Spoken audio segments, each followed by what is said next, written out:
What's up, y'all? Welcome to The Real and the Raw. I'm your host, Queen Renny. All right, y'all. Welcome back. You are now tuned in to The Real and the Raw. It's your girl, Queen Renny. I hope this week has been nothing but success for you. And if not, I'm sending you all the love and positive vibes. As y'all know, we are on our series where we are talking about mental health and just self-care and all the things, and just sharing our journeys and our stories, trying to break the stigma that this is something that you can't talk about or can't share, because 9 times out of 10 there is somebody else out there that has gone through something similar and feels alone. And by sharing our stories, we not only help ourselves to heal and recognize what we're going through, but we also help other people to know that they can make it through and that they're not alone and that there's hope in their situation as well. So I have another special guest that I'm going to be bringing on today. But before I have her come over here, can you guess who's coming to the couch today? Can you guess who's coming to the couch today? Y'all, welcome my friend Quinay to the couch. Hey y'all. My name is Quinay Robertson. I am 27 years old. I was born and raised in East Oakland, California.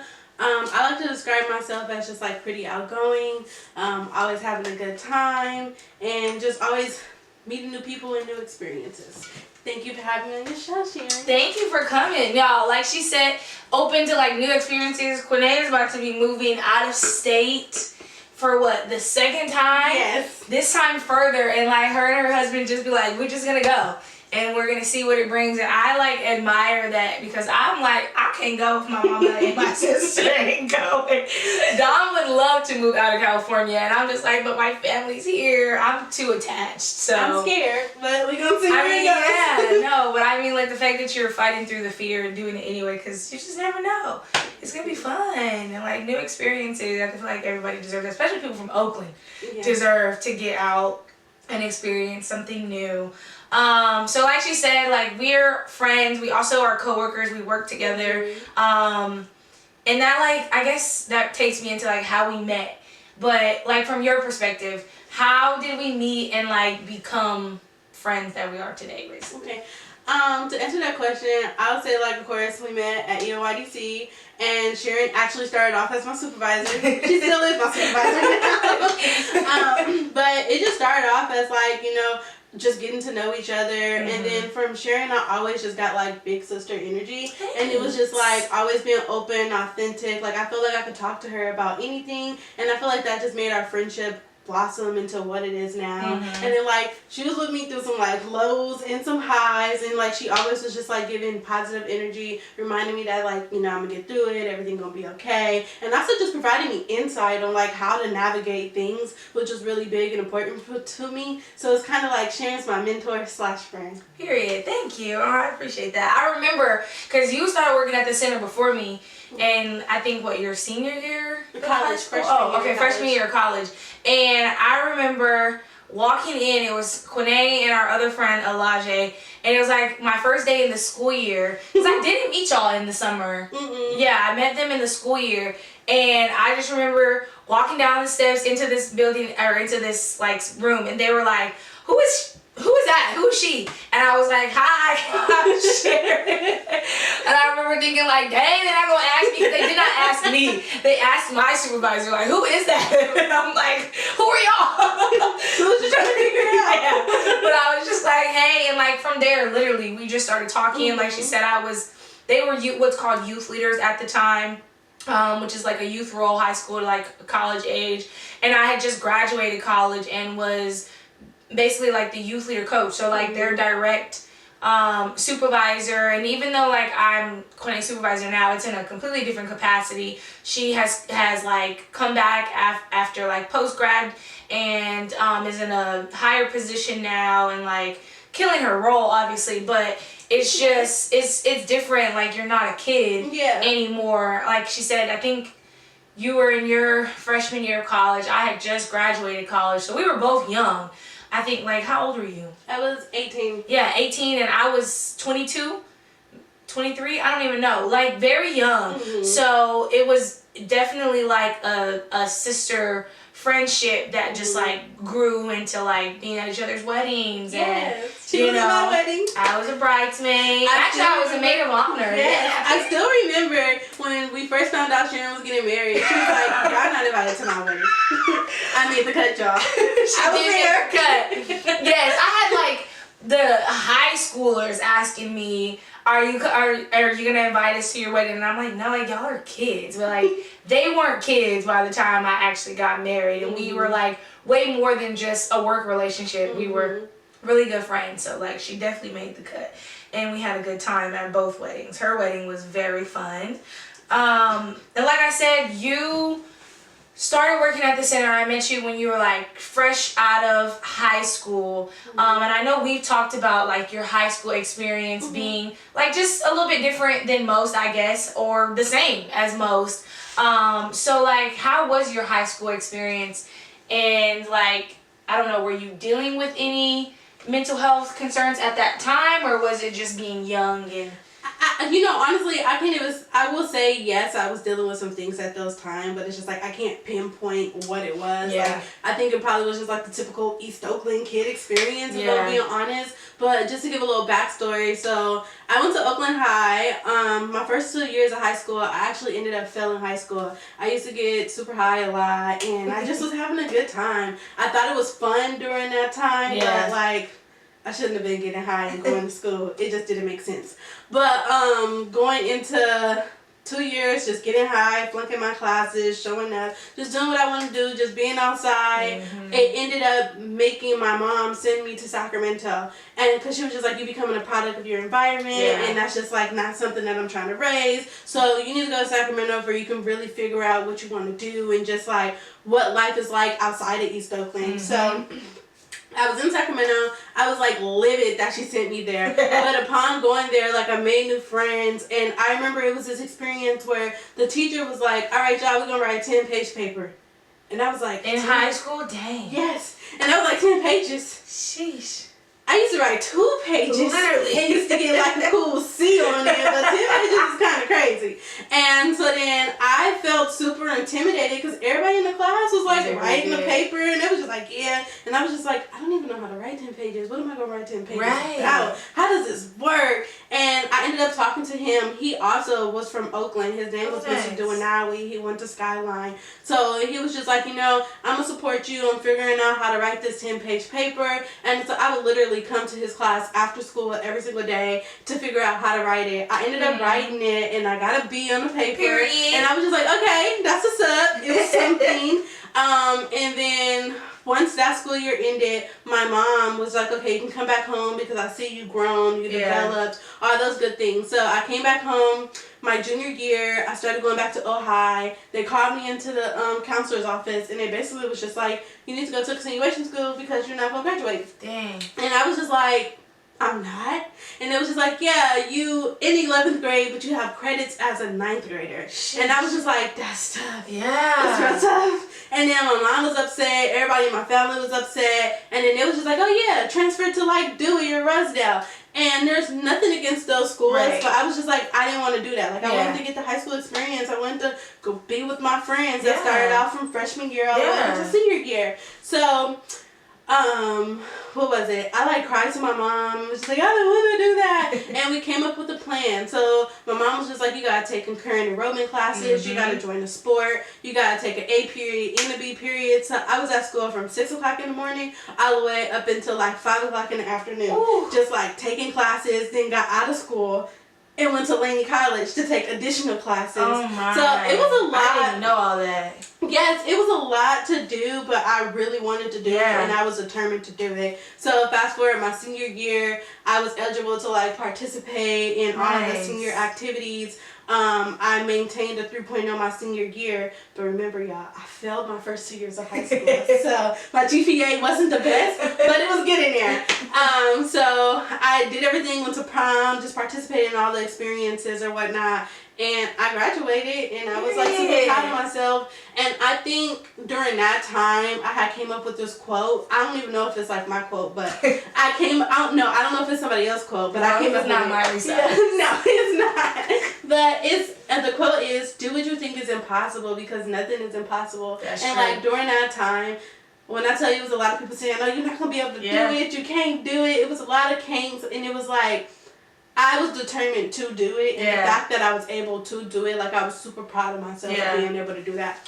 And I mean, that is one, like, yes, that is crazy that you had to like go through all, because this was all within a year's time that you're taking all these classes and things like that. But the fact that you knew what you wanted, you didn't let like peer pressure and people telling you or placing limits upon you actually like hold on to you. And so I think that like that just displays the level of self-determination that you still have. And then like your mom just being dope enough to be like, hold on, I recognize that the current situation ain't working for you. Let me put you in a different environment, which seemed like it helped shape your mindset so that when you did come back, you didn't just fall right back into the same things that you were doing. Did you like always know that you wanted to, or like did you know you wanted to go to college, or did you just be like, I want to at least graduate high school? It was really just, I just wanted to graduate high school. I am a first-gen college student. Well, can I say that? Yes. Yeah. My mom got her AA degree, but like I'm the first person in my family to get my BA degree. Yep. So I consider myself to be a first-gen college student. But during that time, like when I was in high school, I didn't see college for myself. Well, not until my senior year when you started like applying to schools and stuff. But it wasn't like I'm going to go to college. Like I never had that determination at first. It wasn't until I got to that phase and was just like, oh snaps, like let me try to do these things. And you know what's actually crazy? I had a counselor my senior year when it came time to start applying to schools and stuff, and she was just like, oh, well, you're not going to be able to get into a CSU, so you might as well apply to an HBCU. And I was just like, oh, I don't got what it takes to get into a CSU? Dang, that's tough. So like I had all these like thoughts about myself, but I still applied. Did I get in? No. But you didn't let that stop you from trying. And like I think that is super important just in talking about mental health, because there's, especially as Black women, like there's so many things in the world that tell you what you can't be or what you shouldn't be, and that it's going to be more difficult for you simply because it's you, and like all these factors that if you just sit there and you listen to what the world tells you, then you'll never like try to accomplish anything.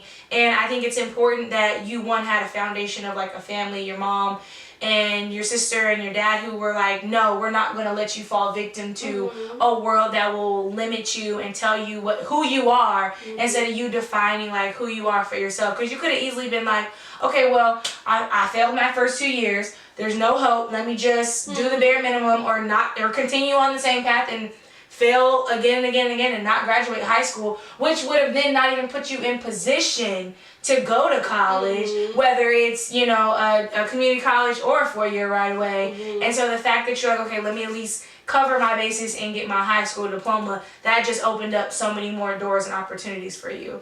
Like, I remember my aunt telling me, and she had there was nothing about her grades, I don't think. I think it was just her counselor, like yours, putting limits on her and was like, you're not going to get into a 4-year university, so you might as well just like kind of stop trying. And I think she like went home and told my grandparents, and they were like, basically, do you believe this? And she's like, no, but if this is who's supposed to be the professional, and she didn't, and now she has her PhD and is a doctor, and like runs her own nonprofit where she helps youth know their potential and like complete their A through G so that they have the choice of attending a 4-year university. So that is just super important. And I heard you say that like in all of these experiences you were starting to feel a certain way about yourself. What kind of like feelings and emotions were coming up for you in that time? It was a lot. Like I was questioning myself. Like I was just like, do I got what it takes to do it? Like, can I do it? And it also was just like, well, like, yeah, I can do it. Like, why can't I do it? But then it also was just like,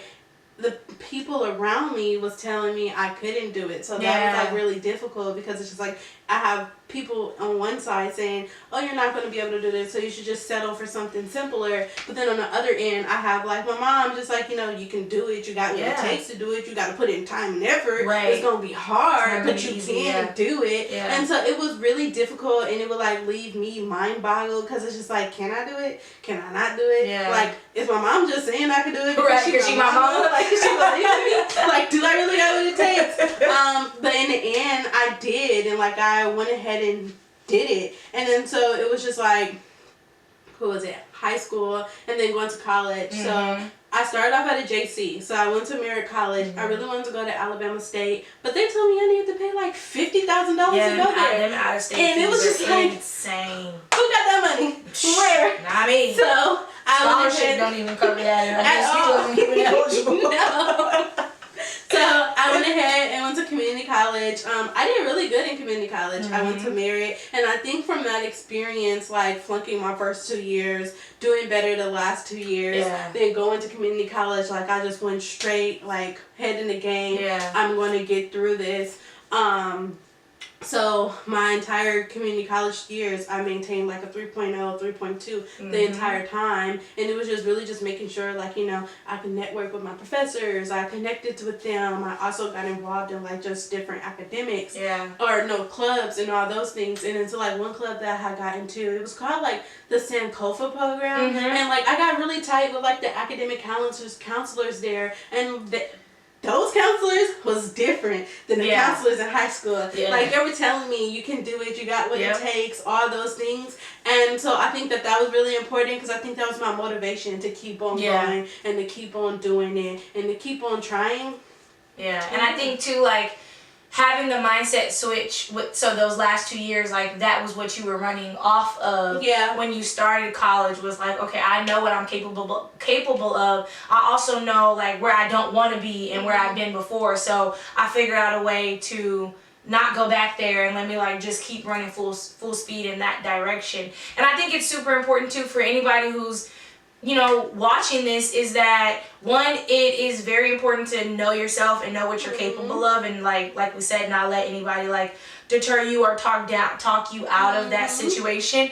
But also, like, a lot of people overlook community college and they look down on it as like it's a less than situation, but quite honestly, community college is a great choice, and it doesn't matter like if you're the 4.0 student or the 2.0 student that barely graduated. Reason being is because it is truly set up for your success. One, it's a lot cheaper than going straight to a 4-year university. Especially if you qualify for FAFSA, then your money is being able to be stretched a lot further than it would if you were at a 4-year. And like when they say, like, going out of state, it tacks on out of state fees. And then too, like, you just have an opportunity to kind of get to know yourself and what school is like before you go off even further for home for most people, and learn about yourself and get those GEs out of the way, so that way when you do transfer over to a 4-year university, you know what you're there for and you can knock out those 2 years. And it's like usually because there's some large community colleges, but usually it's a smaller, more homey feel. Like you said, the counselors are able to get to know you. Your professors are able to get to know you because they're usually smaller class sizes. And then if you do go to community college, near your hometown or in your hometown, people. And so you're not like that little fish on a big campus. You're just another fish in the sea with other fish, and everybody's just working towards the same goals. So I feel like that also was probably like good for you to not start that journey far away and know that, like, okay, if I do need something, like, everybody is still right here. When you transferred after 2 years of community college and worked that whole 2 years of community college as well, where did you transfer to again? I transferred to Cal Poly Pomona. So going back into those 2 years, like, during that time, I was trying to figure out just like how to navigate college, and also just, you touched on it, like just the transition from high school to college. I think that's really important, because you take in more intense courses yes. at a faster rate. So yes. it was just like I was taking 4 classes, but all 4 classes required you to read 2 chapters a day, write a paper, and it was just like, I got an OUSD education. Like, we ain't going to cap like it's the best. But so it was very intimidating going into a system where they just like, read 4 classes, read 2 chapters a day. That's 2, 4, 6, 8. That's 8 chapters that I have to read in 1 week. And I'm just like, hold on, this is a lot. So for me, I think community college was really good and it was really big. And also, there was a counselor there, and she taught me how to understand the matriculation in college and how to like make sure that, you know, don't rely heavily on the counselors, but know how to do it yourself. Yeah. So when I think of me transferring to Cal Poly Pomona, I was able to understand the roadmap easily, and so I created my own plan. You know, I had the counselors do what they needed to do because it was required, but I didn't rely heavily on them to do it, and I was just like, this is something that I'm going to do. Yeah. Now, okay, so you get to Cal Poly Pomona, and correct me if I'm wrong, but in your freshman year is when you experience like a life-changing situation. So, and you can give as much detail or as little detail as you want, but you ended up in the first few months of your semester? Yeah, that was actually in community college. Okay, before you left. Yeah. So right before you left to school is when you had this like huge life-changing moment and you lost your mom. What was that experience like for you? Oh, that experience was a blur in a sense. Like, I remember bits and pieces, but I don't. Yeah. So my mom passed away August 28th of 2016. I wasn't even 18 at the time. So she passed away August 28th, 2016, and my birthday was on September 6th, 2016. So I was 17 at the time, like when I got the news and all those things. I was still in community college, so it was really hard. But it also was, I was able to keep my mind clear by going to school and keep my mind distracted, because I feel like if I would have just stayed at home and fell into this sunken place, I just wasn't going to get out of that sunken place. Yeah. But to answer your question, it was hard. Like, I think that time, parts of it is blurry, but then also, like, I do remember bits and pieces of it. Like, I just remember feeling super defeated, super like my life wasn't worth living anymore, or like, what am I going to do, and just feeling so abnormal, to the point where I actually enrolled in therapy. Yeah. So I started off doing group therapy. It was with a couple of older people. Majority of them was about like 60 years old and older. Oh, wow. So that was also difficult. That's hard. Because I 18 years old, sitting in the room with these 60 years olds, and they were talking about grief. We were all experiencing grief, but they were talking about losing their parents. Yeah.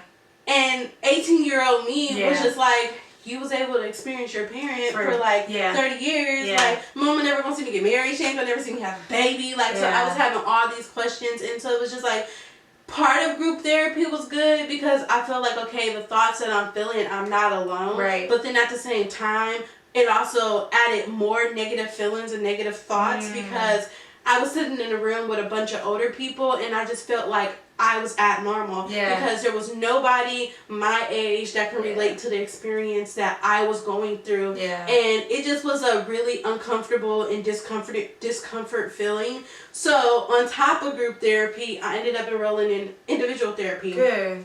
And throughout individual therapy, it was good because I felt like I just had a safe space to dump everything that I was feeling without judgment. Yes. And I think that was really important during that time because I had my family there, I had my friends there, and they would ask me how I was doing and all those good things, but I didn't want to share with them my real honest thoughts because I didn't want to be judged. Yeah. And I just felt super uncomfortable to say, I just feel like shit today. Yeah. But I felt super uncomfortable to be like, I feel like shit today, or this is not going, and I just hate my life and everything else. Like, I didn't know how to express that outwardly to the people that I knew because I didn't want them looking at me a certain way or thinking like the sympathy card or anything else. So when I went to individual therapy, I was able to dump all those things out freely and get it off my chest without like, having to see you in 20 minutes, and they just like, dang, I just told you some really bad stuff, and you know, you gonna be remembering that. Like, granted, she probably remembered it, but like, she's not gonna hold it against you or bring it back up in an argument what you say. And like, when you're going through grief, like, there's anger there's sadness there's despair, there's pain. And so sometimes you want to cuss out a family member because of, you know, something they said that triggered you, but you can't because they might be an elder. You could say that in therapy without the repercussions or the consequences. And that to me is like really why I'm such a big fan of therapy, is because it really is a safe space for you. It's not for anybody else. And I think the biggest thing that I always say, and I think we touched on it in one of the former episodes, is that like you can cry in there, you can yell, cuss, scream, talk about whoever you want to talk about, and like I said, it's not going to be brought back up. You don't have to worry about how it's going to land. You don't have to worry about the other person's feelings. It's just like, yes, you just lay it out on the table. Take me as I'm here. Literally. Especially if you have a therapist that you can really like connect with, and like you said, because you had the group therapy experience that had its pros and its cons, you went into therapy with even a little bit more baggage from feeling so alone and isolated and going into that. And I mean, obviously we've all heard you say that like your mom was like that number one person being like, no, you can and you will, and I'll be here to kind of be behind you and push you. So I know, I'm sure all types of mental health concerns and thoughts were coming up, but did you ever have the thought of like giving up because she wasn't there to push you anymore? Yeah, I mean, I have that thought a lot. Like, there was moments where like I didn't want to go to school, I didn't want to go to work, like I just didn't want to leave anywhere. And you know, it's actually crazy. My husband Justin, he was there the entire time, and I really like thank him because, like I said, that time was a blur. And it probably was like 2 years later that I asked him like, what was that experience like for you? And it really like made me cry because this man was just like, you didn't shower for 2 weeks. And I was just like, really? 2 weeks? And he was just like, yeah. And I was just like, so you was just sitting with me funky and all? And then he was just like, yeah, I mean, you was going through something. And so I did have those moments of despair where I just didn't want to exist. Like, it just felt so empty. And also, like, I think my support system that was around, they did push me to like get up, to do things, to be there. But I also still felt hella alone. Like, it was a lonely time, and there was moments where I would like self-isolate, not talk about things and all that stuff. But through therapy, I was able to work through that. So I would say these numbers are not accurate, but in my head, probably like the first month, it was just my therapist allowed me to just dump everything out. Like cried in every session. So she just like allowed me to express my anger, express my sadness, and then probably like the second month, she started like saying, okay, these are some tools that we can work through. Like, so I think what was really big for me was I always felt super alone, and then so she asked me like, you know, in those moments where you feel alone, what is something that you think that you can do to connect? And so for me, it was like, you know, writing a letter to my mom. And then so in the session, she had me write a letter to my mom, and then like I was just able to express everything that I was feeling. Because, y'all, another thing that I don't share is through grief, you also are angry. So it was just like, I miss my mom, but I also was angry that she died. And then I was angry at myself, because how are you angry that somebody is no longer there? I can feel and that. So it was just like, she just allowed me to just express all those emotions on a piece of paper. And I think from that experience, it allowed me to just channel my thoughts and channel my emotions on a paper versus like vocalizing them all the way or just like having to talk to somebody to get that validation. Like sometimes I don't need that validation. I just need to put it out there. Oh my gosh, yes. Be comfortable afterwards. No, I think that is so important, and that's something that I talk about on my social media all the time, is like in the dealing with you know, fertility struggles. And like when I talk about it, people are like, oh, in God's timing, or they want to say something to help soothe, and I know it's coming from a good place, but it also can come off as dismissive sometimes. And it's like, I don't want to hear anything. I just want to be able to say how I feel, and that's it. I appreciate it, and I love you for wanting to help me feel better, but I am also okay with sitting in my feelings and not having to climb out of them immediately to feel better or to feel differently than how I feel right now. Sometimes I want to be sad. Sometimes I want to be angry, and like, that's okay. And I think, like you said, being able to put that on paper and like read it back to yourself and hear yourself in how you feel and be like, okay, like, I am angry today, and I'm not going to force myself out of it because it's really sometimes for other people's pleasure and comfortability. And I think Elijah told me, and I don't remember, I want to say it might have been a week after your mom passed away. She texted and she said, Quinay's mom passed away. I just, want you to know.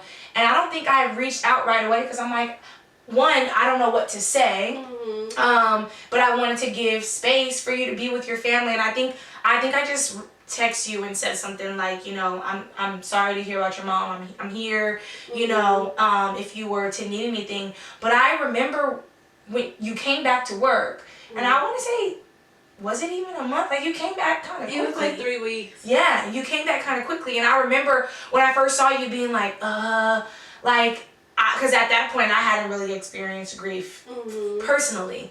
So I'm like, well, let me just go give her a hug and let her know, that I'm here. But just being able to see how you handled everything, it was, and I know it's a hard situation to say something beautiful out of it, but what I was able to see in you is like, okay, you had someone who was able to pour so deeply into you that was taken from you, but then I also saw how you were able to like stand on your own and become even more self-reliant and know who you are and know how to navigate the world without needing like somebody to hold your hand. And I think like that is because of your mom and like how strong she built you up. But like, how was it for you personally having to like kind of put that puzzle back together slowly? Hard. Yeah. It's hella hard. Like, I jokingly tell people all the time, like, I turned 45 when I turned 18.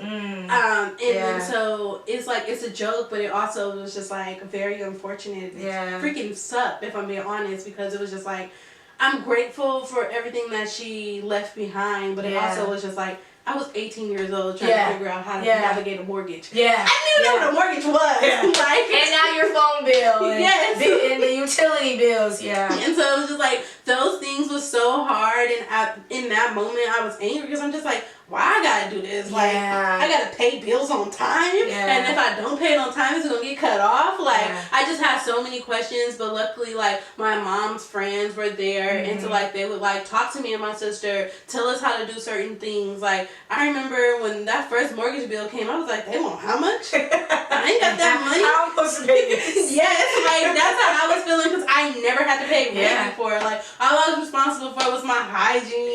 Like, my basic necessities. You went from a carefree teenage life to like, I'm an adult real quick. And then so that was just like, it was hard, but then when I look at it now as being 27 years old, I'm like, I learned a lot of responsibility. Like, I learned how to maintain my bills, how to advocate for myself, like how to say asking questions. Why am I getting charged an additional $5? Like, all those things I learned at the young age of 18. And it sucked, but I also feel like it helps me be responsible. So a quote that I live by now is like, you grow through what you grow through what you go through. And so to me, that means that, like, the things that you're going through, they may suck in a moment, but then once you get over that hurdle, it's just like you can recognize a lot of things that you have grown and developed into the person you are. Like, 18-year-old me, the new term we used to use now is crash out. I used to be a 17-year-old crash out, and now it's like, I am so much more stable, so much more responsible. Like, I'm in charge of my emotions now. Like, 18 years old, Justin jokes about this all the time. I remember I had just bought my car and I just had a lot of things going on with the car, and I got so upset and I didn't know how to like express myself that like I started physically hitting myself. And then I threw my phone, and then he was just like, what's wrong with you? Like, you okay? Hold on there. And it's just like, we we joke about it now, but during that time, I didn't know how to express myself. I didn't know how to say, I'm fucking pissed off. And I just want to You just have all of this. Yes, and everything will bottle up. And the only way I felt like I knew how to get it out was just to rage, to throw, to break, to hit. I never hit him though. But I mean, because in all honesty, you were still a kid. Yeah. Yeah. And then so it makes sense to have a tantrum. Yes. You know what I mean? But it's just like now, it's just like I can't be 27 years old just like throwing my phone. Because if I throw it, I gotta pay for it and all those things. So it's just like I learned a lot about myself during that time and just how to manage yourself in a way that's respectable and that's responsible. And that's also just like having delicacy with yourself. Yes. I think like something that I used to struggle with bad is after I stopped going to therapy, because I was just like, okay, I'm okay. Yeah. Like, I feel like I got everything in check. I got the tools. And then I remember when I was at Cal Poly, I just woke up one day and I was just crying. Didn't know why I was crying. I was just crying. I couldn't stop crying. I just had a crappy day and I just felt like everything sucked. Yeah. And then when I really started thinking about it, I was just like, I miss my mom. Yeah. And then I was just like, but I thought I had figured all of this out. And suddenly I got angry at myself because I was just like, you figured it out, so why are you back here? Like, why are you back in 2016? Real. And it was just like, giving myself grace to feel those things. Like, it's okay to wake up and miss your mom and cry. Yeah. Like, that is fine. Yes. Like, don't be mad at yourself because you miss your mom. And even 20 years from now. Yes. Yeah. And then so it was just like, that's where I'm at now. Like, I call those emotions when they are. Just the other day, I like woke up out of my sleep crying. And I was just like, why am I crying? Then when I thought about it, I was just like, oh, that's why I'm crying. Yeah. That's okay. And then I just started looking at pictures of my mom and like actually diving deep into those memories because something that I used to try to do was just ignore it. Yeah. And it was just like, okay, I don't want to feel it, so let me just ignore it. But now I'm just like, I'm feeling a type of way. I'm sad. I miss my mom. Yeah. So let me go back and reflect on those fun memories that we used to have. Yeah. I can definitely relate to that, especially like for me in having a miscarriage. And you know, sometimes I'm like, wow, you know, my child would be 7 years old right now and I would be a mom and I'd be doing this and, you know, thinking of what life would have or could have been. And I'm like, sometimes, like you said, I would have ran from that. I'm like, I can't think about it because it didn't happen and I don't want to dwell on something that's just not reality. And I'm like, sometimes it has been helpful for me to sit in that and be like, you know, when I see my goddaughter who my child would have been the same age as, and I'm like, oh, I can kind of see what it would have been like for me at this time, and it makes me smile. Or like, we're coming up on 6 years of my brother, you know, passing, and it's still hard. And I think something that I keep repeating and saying is that people think that you just get over grief one day, especially as being in therapy. And it's like, no, you might be in therapy for the rest of your life. And you're going to probably talk about more than just what you went in for. But grief is something you just learn to live with. It doesn't really just go away, because if you really love this person, then you're going to forever miss them and love them and want to physically be with them.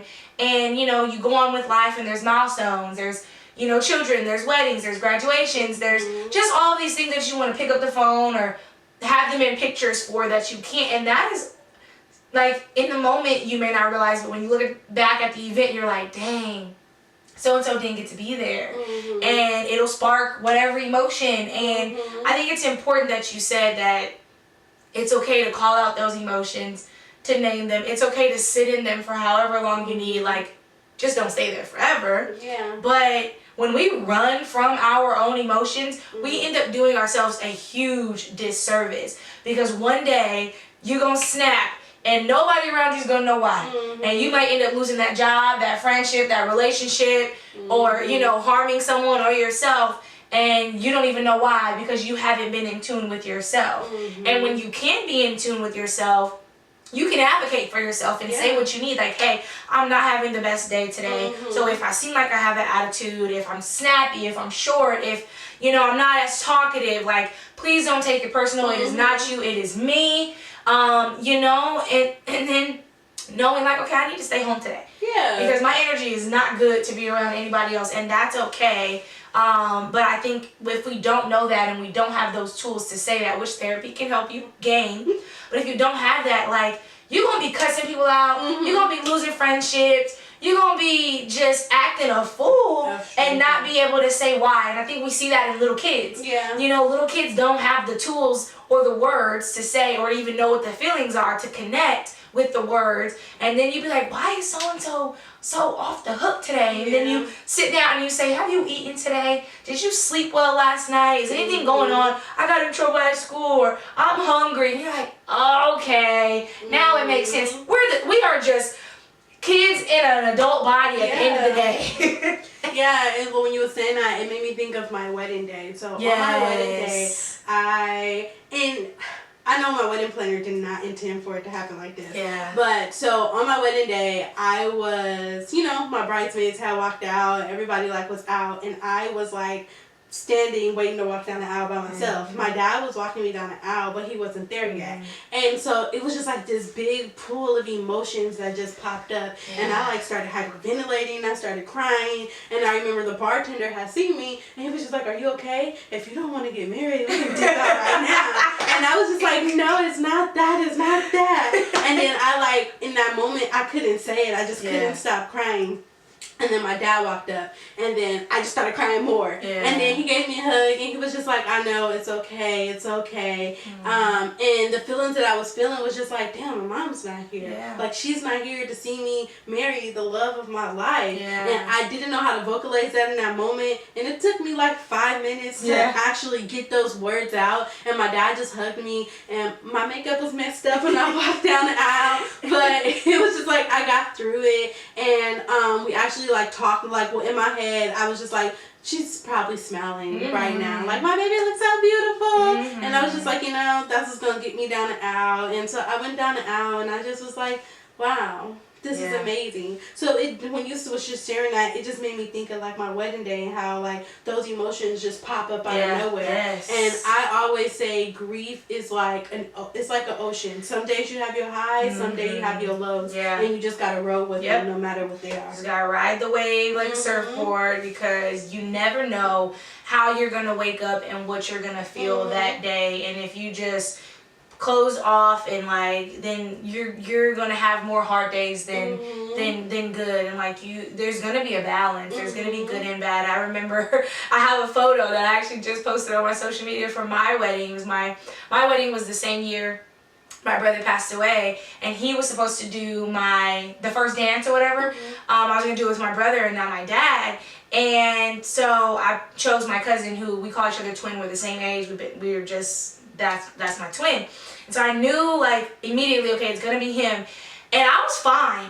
I was happy. I was missing my brother, but obviously it's different in a way of a sibling than a parent.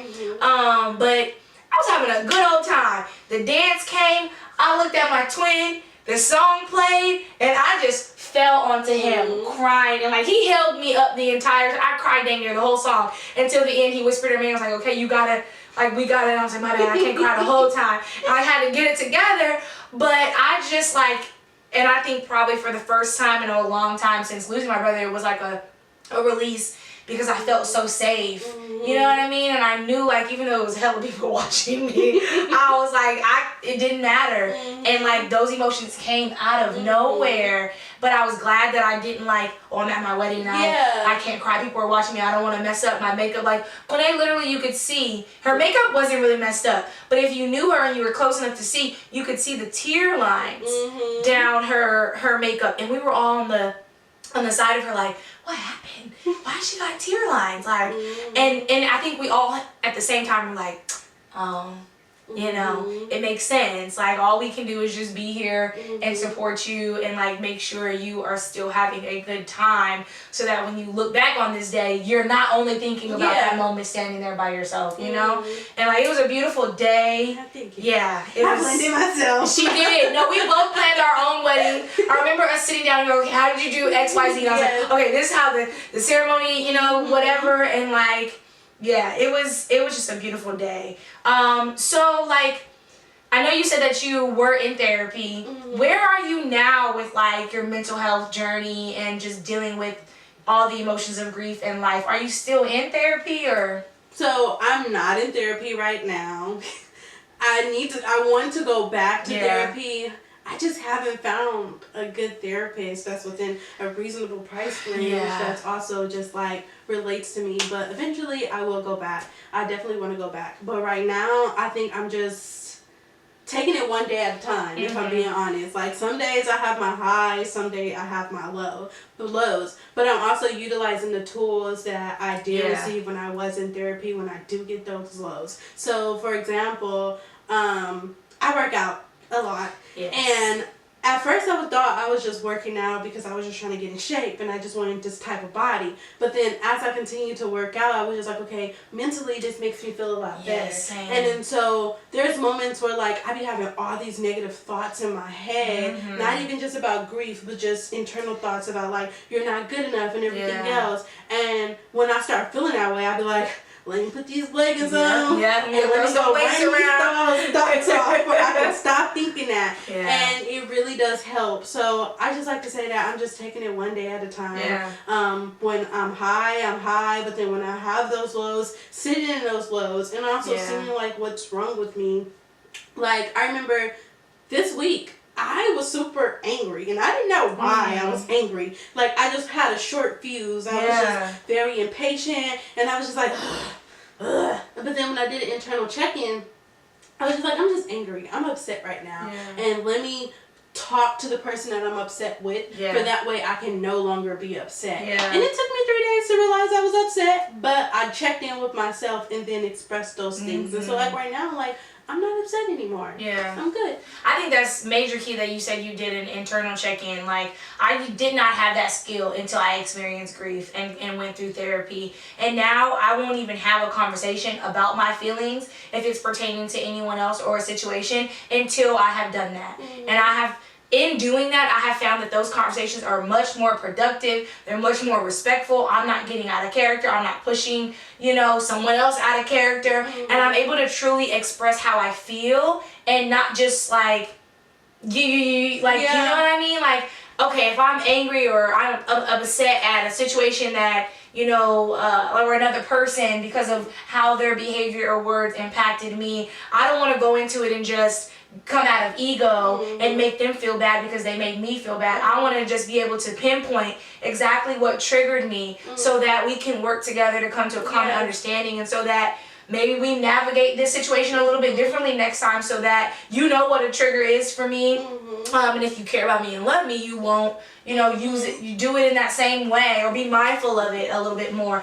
But I used to not have the skill to do that, and I would just blow up, cut somebody out, or, try to make them feel bad. And then at the end of the conversation, I'm like, I didn't actually get anything accomplished. Yeah. They don't even know like what bothered me or why it bothered me. And I didn't even say that I was bothered. I just started acting away and having an attitude towards them. And what I've also realized is in doing that, I've had to give way less apologies. I had to like say at one point, I have not gotten an argument in over a year. That's what's up. Like, I am trying to get it right the first time as many times as possible, and that takes taking a step back outside of yourself and checking in with your like, why am I so like stressed right now? Why am I so snappy right now? And I'm like, oh, okay, it's that time of the month, or you know what I mean? All those different things, and you're able to navigate. It's called emotional intelligence. Yes. And not everybody has that skill, but it is a skill that everyone should develop at some point. And I do think that therapy was, and unfortunately grief, like you said, we have these moments that are very hard moments, and we think that nothing good can come out of it, or there can't be something to learn, but there is always something to learn in everything that you go through. And grief was like that catalyst for me to be able to say, I need to be more in tune with who I am and my emotions so that I can navigate the world in a different, more positive and productive way. And that catalyst may be something else for others, but for me, it was just like, I really learned something out of going through this. And it sucked that I had to go through this to learn that, but that is just how God works. And like, the people that we love, they help bring out the best in us even when they're not physically here. So one, thank you for sharing. Thank you for being here. I know that like these are not easy conversations. Like losing a parent is something that you just, obviously I haven't experienced, but I I know that it's something you can never truly be prepared for or get over. And so I know that sometimes in having conversations, it can bring up those emotions and things like that. So what I really want to know, though, and I hope, others can take from it, is like, what do you want people to know specifically from your journey in mental health or just life in general and your story? I'll say another quote, and this quote actually has a backstory. So when I was in Puerto Rico for my 24th birthday, I was talking to one of the locals, and he was telling us how a hurricane had knocked out the rainforest and they lost a lot of people, and it was like a very tragic experience. Yeah. But then in turn of that conversation, he also said that the rainforest is now beautiful and it's like healthier than what it's ever been. Wow. And so a tattoo that I want to get, actually need to get it ASAP. Yeah, I want to know. Yes, but it's a saying, and that saying is, when it rains, flowers bloom. And for me, like, what that means is, like, in the moment you're going through things, it may feel like the most shittiest, suckiest experience, and that you're not going to get through it. But I feel like with my situation, I felt like that. But then now on the other side, like, I have had a beautiful life so far. Like, and I wish I didn't have to encounter losing my mom, going through everything that I went through.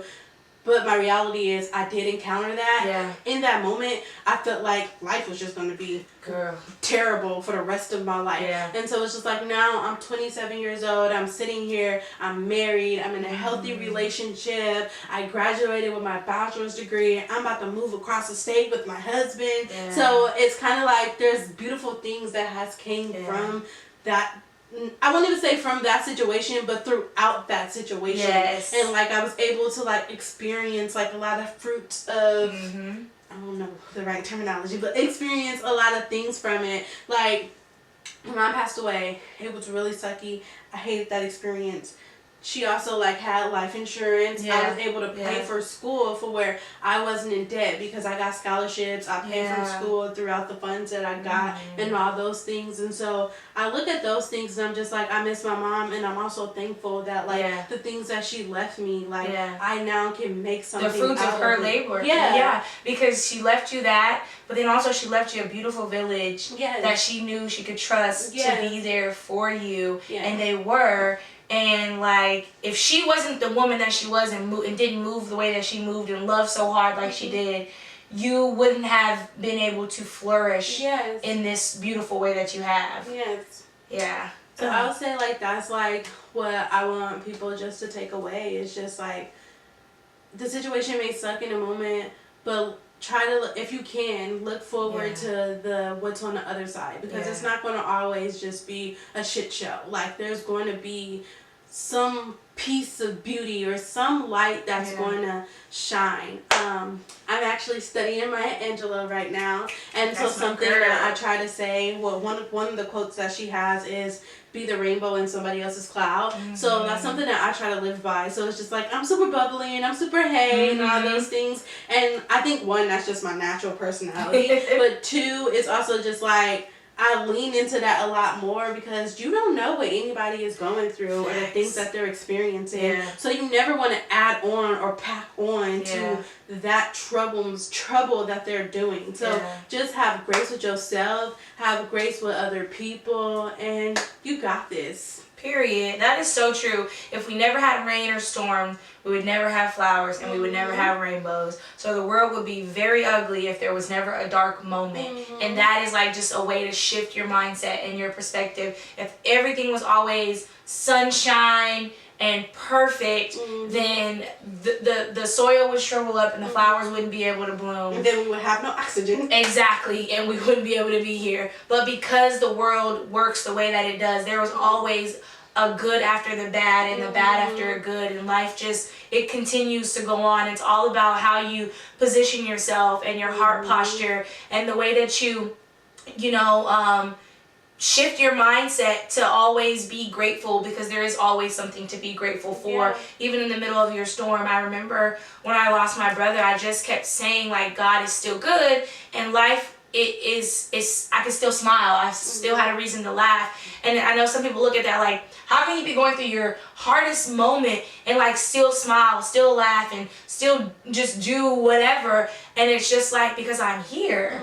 Like, you know, my life didn't end when theirs did. You know, sometimes we wish that it would have, but I'm still here, and I still have to take advantage of whatever it is that I'm meant to do and make them proud, because they were such an amazing person, you know, and they love so deeply that I have a love to miss. And I want to take care of that and be that for somebody else, so that when it is my time, somebody else can remember what I was in their life, and that encourage them to keep going and to keep fighting. So, like I said, thank you for just sharing your story. Thank you for the message. It is powerful, and I know that there's going to be folks who watch this that can relate, that you give hope to, and that's like really the point of it all, is to be real and raw, because life is real and raw at all times, and we're not alone in our situations. But I want to end it on like, okay, I know because I know these conversations can be heavy, so I have a few questions for you. They're like a this or that kind of situation. Okay. So, hot or cold? Hot. Breakfast or dinner? Dinner. Night or day? Day. Beach or forest? Beach. And what was the last one? Hike or swim? Hike. Period. All right, y'all. Well, that is it. Y'all, like I said, I knew this would be a great episode. Quinay's story is amazing. It continues to be amazing. Y'all, wish her the best of luck in her new state, her new home. But we are going to end this episode the way that we always do. So in the words of my late great brother, Sean E. Washington II, close your eyes, take a deep breath, and reflect. Most of the time, things work out fine if you just relax your mind. Make sure you tune into this podcast on YouTube at Queen Renny Barnes. We are also now on Spotify at The Real and The Raw. So make sure y'all check us out. Sending peace and love. Queen Renny out. Bye.